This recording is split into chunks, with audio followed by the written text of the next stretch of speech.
What have we here? This is a video by Dr. Michael Persinger. This image of God, which users see, this image of God, the light, which people who have NDEs and go to heaven see. Doesn't this make you just want to fall down and worship God? Well, guess what? This was produced in the laboratory by the God helmet by Dr. Michael Persinger. In translation, this is not really God. But the person wearing the God helmet gets all the impressions that it is. So, translation, the short story of what I gotta say, near-death experiences are bullshit. They're not spiritual experiences, they're dying experiences. My fear is that the brain is so afraid of dying because the brain knows that when you die, it's oblivion. Lights out, game over, the end. And their mind refuses, the mind cannot accept it. So the mind creates these visions of God to ease the transition into oblivion, so that you are enjoying, basking in the love and light of God. And so that when you finally do die, you never know it. You die without having to die because you die thinking that you're going to live forever and ever, ever. And it just comes over you and you never see it coming. As opposed to looking forward to terror to that moment where you go out of existence.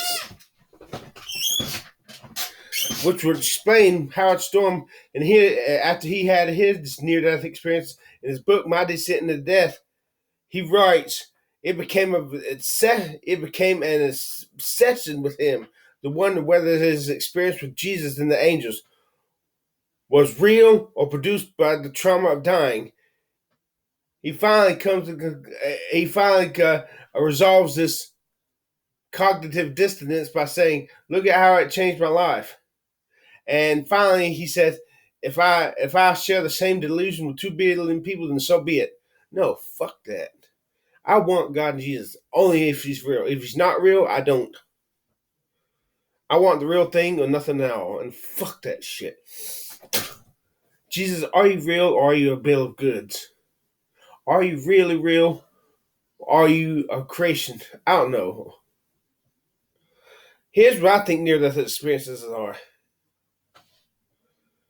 The human animal, the human being loves love, to love and be loved. That much we know. But there's also the element of selfishness, which hurts the ability for love to be all compassion, for it to be all love. And people who live wickedly, when they have near-death experiences, they have hellish near-death experiences. And why they do is because these hellish near-death experiences make them to realize what's really important, love. And then when they resolve their evil issues, they're allowed to see the light, the love. Those who lead godly lives, I won't say just good lives, I'm just see godly lives, lives of true love. Love thy neighbor as thyself. Love God as you see him, as you believe in him. They go immediately to the light. But once the evil person is allowed to go to the light, see everything. Time is there's no. All this can happen in a snap second. So it feels in your experience like you have eternity. That's just an illusion. But once you come to this light right here, and are allowed into the light of God's love, of God's bliss, you go in thinking you're going to live there forever and ever and ever and ever, that you're never going to die. Go in fully believing this.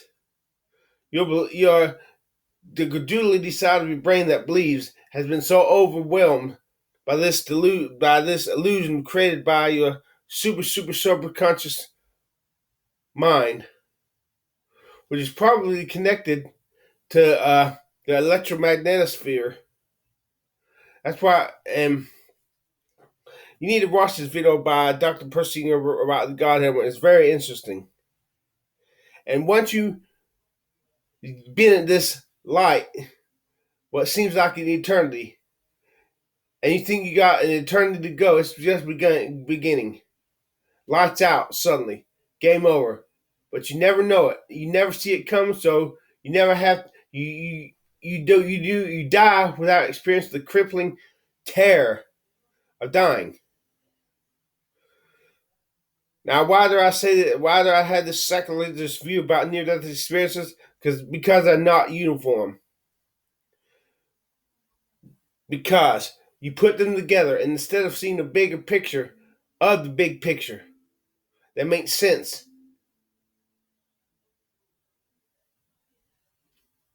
you put them all together and then muddy up the big picture, so you see less of that you saw had you never delved into these near-death experiences.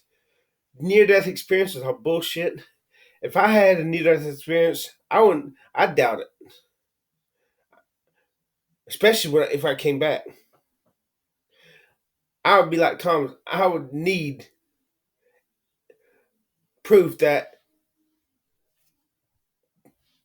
it was coming from God, or at least a source outside my mind. I just don't fucking know anymore. Jesus, how can I believe? Jesus, are you real? Because there's something that it's urged. There's the urge to believe in you, Jesus, but from what I've seen, how can I believe in you? How can you be true if what I've seen is true? But how can you not be true when what I have for you? Jesus once loved me so much. Jesus once loved me as if I was the only one. But I sinned. It's my fault. But I blame his patience and long suffering and love for not being strong enough to love me through my sins, so that I never had to commit the unpardonable sin in the first place. And for this I curse him. For letting me commit the unpardonable sin, I curse him. I curse the throne the Father and the Son sits on. For letting me commit the sin of the death, I curse him. If he's even real. He allows Christians to have near-death experiences, born-again Christians.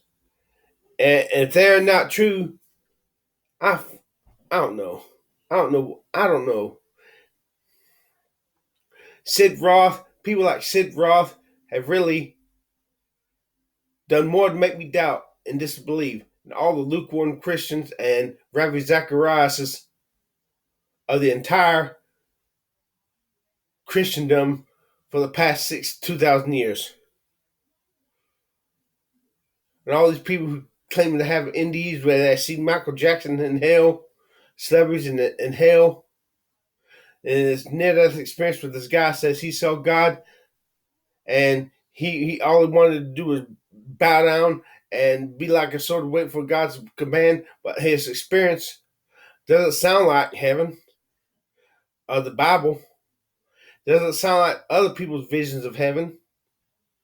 These near-death experiences sound like they're custom made for each and every one having them. Maybe that's because they're not objectively true, but all pure subjective. If they were objectively true, everybody would see basically the same thing. So I mock these near-death experiences. I curse them. And if I'm unpardonable, I curse to God. Hey, God for this. I curse God for letting me commit the unpardonable sin. I curse him if he no longer loves me. He doesn't owe it to me. But still, what am I supposed to do? It's easy for Paul the Apostle to say, how dare you criticize God for making you a vessel of wrath?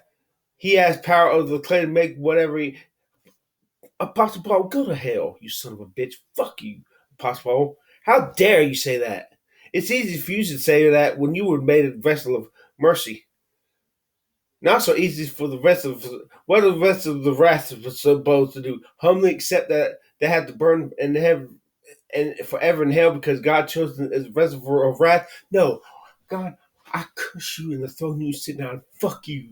If you chose me to be a reservoir of wrath. If you chose me to be a reservoir of wrath, I curse the entire you for you to at least give me my dreams. Only if I'm unpardonable. I curse you if you let me commit the unpardonable sin. I curse you, Justin. Your patience ran out. God is mind-blowingly patient. I curse his patience, not being mind-blowingly enough to keep me from committing the unpardonable sin. God, I spit in your face, you cunt, for letting me commit the unpardonable sin. I curse the heavens you dwell in for letting me commit the unpardonable sin. Of all this confusion about near-death experiences. I curse you.